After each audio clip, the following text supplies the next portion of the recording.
নিজেকে সুখে বা ভালো রাখার জন্য ৭টি উপায়। ১ নম্বর, মায়া ত্যাগ করুন। ২ নম্বর, অতিরিক্ত আশা ছেড়ে দিন। ৩ নম্বর, টাকা ইনকাম করা শিখুন। ৪ নম্বর, নিজেকে সময় দিন। ৫ নম্বর, চিন্তা করা বাদ দিন, হাসিখুশি থাকার চেষ্টা করুন। ৬ নম্বর, মিথ্যা ভালোবাসার পিছে ছুটবেন না। ৭ নম্বর, আপনার যা কিছু হোক না জীবনে, মনে করবেন আমার জীবনে কিছুই হয় নাই।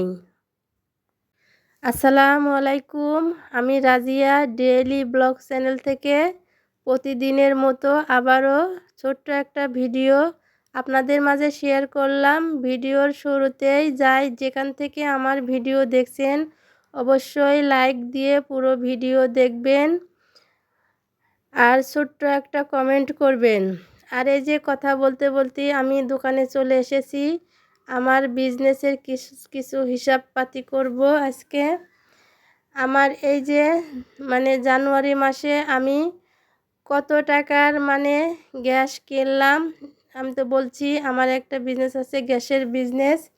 গ্যাসের বোতল আমি কিনি আবার বিক্রি করি, আবার কিনি। আমার কাজ হলে এটাই আমার ব্যবসা।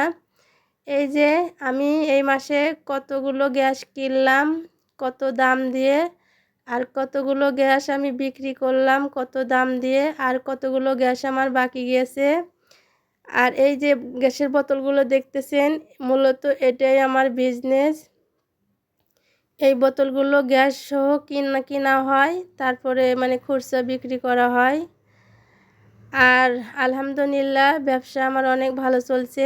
আর এই যে দোকানটা দেখতে পাচ্ছেন, এটা আমার হাজব্যান্ডের বিজনেস। যাই কোন হাজব্যান্ডের আমার একই কথা, তারপরেও নিজের জিনিসের আলাদা। মানে আপনার ইনকামের টাকায় আপনি যা খুশি তা করতে পারবেন। আপনার হাজব্যান্ডের যত টাকা থাক, যত বড় ব্যবসায় থাক, আপনি কিন্তু আপনার ইচ্ছা মতো আপনি কিছু করতে পারবেন না। আর এই যে কথা বলতে বলতে এই যে আমার ছেলে মুরগি নিয়ে এসেছে, আমি মুরগিটা এখন কাটবো। আর যারা নতুন বউ বা নতুন যারা মুরগি কাটতে পারো না, তারা এই যে আমার ভিডিওটা দেখে নাও। প্রথমে 2টা পাও কেটে নিবা, গলা কেটে নিবা, মাথা কেটে নেওয়ার পরে 2টা পাখনা কাটার পরে তারপরে গলার কাছে একটু কেটে নিয়ে টান দিলে পারে এই যে চামড়িটা অনেকেই কাটতে পারে না, চামড়ি ছিঁড়ে কুটি কুটি করে ফালায়। চামড়ি কিন্তু একদম আমান থাকবে। এভাবে পা পাখনা গলা কেটে নেওয়ার পরে যদি চামড়িটা টান দেওয়া হয়, একদম চামড়ি কিন্তু আমান বের হয়ে আসবে। আর তারপরে এই যে 2টা রান কেটে নিতে হবে। তারপরে 2 পাখনা টান দিলে পারি একদম পুরো মুরগি কাটা প্রায় হয়ে যায়। আর এই যে গলা ধরে নাড়ি ভুড়ি টান দিলে একদম ক্লিয়ার। আর সবসময় আপনারা এই যে কলিজাটা সাবধানে কাটার চেষ্টা করবেন, তার কারণ কলিজার সাথে কিন্তু একটা পিঠ থাকে। আর ওই পিঠটা কিন্তু গলে গেলে কিন্তু মুরগির গোস্তটা তিতে হয়ে যায়, সাবধানে কাটতে হবে। আর এই যে চামড়ি নিয়ে আমার ছেলের সাথে আমার হাজব্যান্ডের সাথে অনেক যুদ্ধ হয়। তারা মুরগি কিনতে গেলে চামড়িটা ফেলে দিয়ে আসে। আমি কই কেন চামড়ি ফেলে দিব, কেন মুরগি ড্রেসিং করে নিয়ে আসবে। কোনো দিনই ড্রেসিং করবে না। কয় ড্রেসিং করা মুরগি খাওয়া হয় না, জানি না কতটুক সত্য। যাই হোক, তারপরেও বলছি যেভাবেই হোক মুরগি চামড়ি ফেলবে না। আমি কষ্ট করে পরিষ্কার করব, ওদের মাথা ব্যথা। আর পরিষ্কার করার পরে রান্না করার পরে সুন্দরভাবে খেয়ে নেয়। আর এই যে বড় মুরগি যেহেতু চামড়ি পাখনা পা এগুলো কিন্তু একবেলা হয়ে যায়। আমরা মেয়েরা কিন্তু একটু বেশি হিসেব করে চলি। হিসেবটা করি কিন্তু তাদের সংসারের উন্নতির জন্যই, কিন্তু তারা বুঝতে চায় না, জানি না। এই যে দেখেন চামড়ি পাখনা এই কিন্তু আপনার হাফ কেজির উপরে হয়ে যাবে। এগুলো পরে আমি পরিষ্কার করে নিব। আর এই যে তাড়াতাড়ি করে আমি মুরগিটা কেটে আমার প্রয়োজনীয় যতটুকু লাগবে কেটে নিলাম, আর বাদ বাকি ফ্রিজে রেখে দিলাম। আজকে একটু আমার তাড়া, এই জন্য মুরগিটার কষে রান্না করলাম না, একটু সুন্দর করে মশলা সব কিছু দিয়ে মেখে তারপরে চুলায় দিয়ে ওই মানে মুরগির যে পানি, ওই পানি দিয়েই কষে নিব আমি, বাড়তি কোনো ঝোল দিব না। দিয়ে তারপরে রসুন পেঁয়াজ দিয়ে তেলে দিয়ে দিব। এই যে আমি একে একে সবগুলো মশলা কিন্তু আমি দিয়ে দিতেছি, আমি আগেই ব্লেন্ডার করে নিয়েছি সব মশলা। আর এই যে গুঁড়ো মশলাগুলো দিয়ে দিলাম।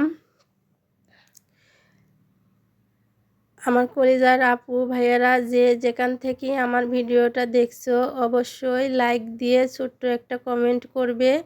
আমি কিন্তু আপনাদের কমেন্ট ধরে ধরে আপনাদের ভিডিওতে যাই, অবশ্যই পুরো ভিডিও দেখবেন। আমার এত এত সাবস্ক্রাইবার কিন্তু ভিডিওতে ভিউজ নাই, আর ভিউজ না থাকলে আপনারা ভিডিও পুরো না দেখলে কিন্তু আমার ওয়াচ টাইমটা হয় না। ওয়াচ টাইম কিন্তু আমার অনেক বাকি আছে অলরেডি। আপনাদের কাছে আমার বিনীত অনুরোধ, পুরো ভিডিও দেখার পরে তারপরে একটা কমেন্ট করবেন।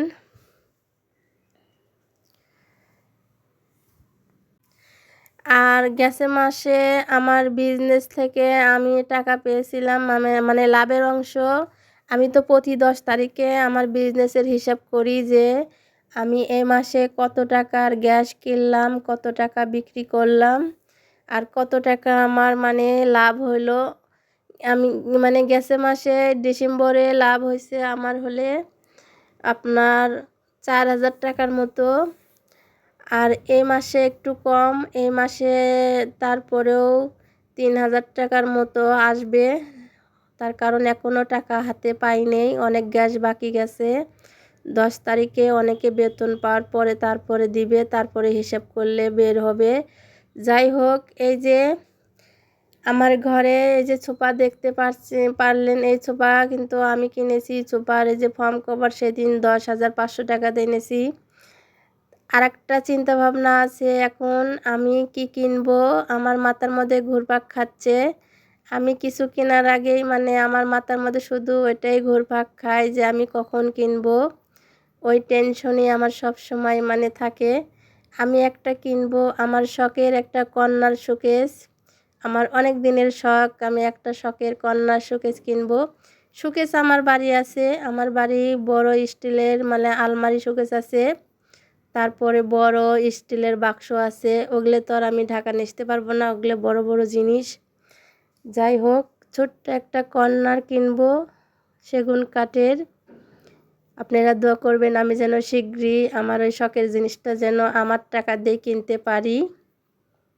আর এই যে কথা বলতে বলতে কিন্তু আমার গোস্তটা রান্না রেডি হয়ে গেছে। এখন আমি এই যে বেশি করে পেঁয়াজ রসুন ভেজে নিতেছি। ব্রাউন কালার করে ভেজে নেওয়ার পরে তারপরে কিন্তু আমি গোস্তগুলো তেলে দিয়ে দিব, মাংস চিকেনগুলো।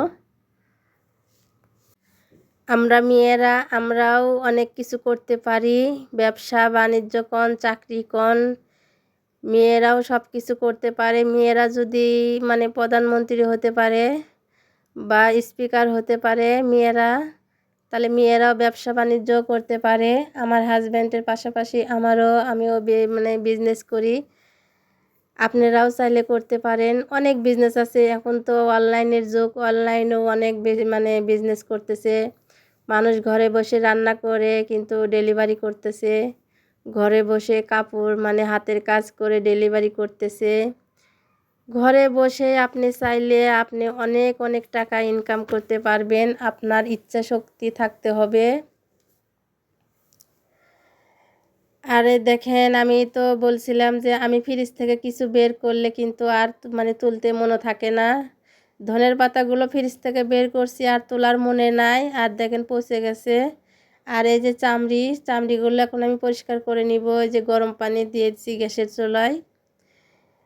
আর এই ব্রয়লার মুরগির চামড়ি পরিষ্কার করতে কিন্তু পানি বেশি গরম করা যাবে না, তা না হলে কিন্তু চামড়ি আর মানে পরিষ্কার করা যাবে না, ছিঁড়ে ছিঁড়ে আসবে।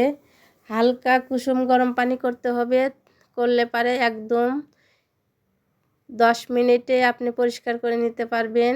এই যে গরম, আমি একটু ধরতে পারতেছি না, দিছি আর তুলছি পানির মধ্যে থেকে।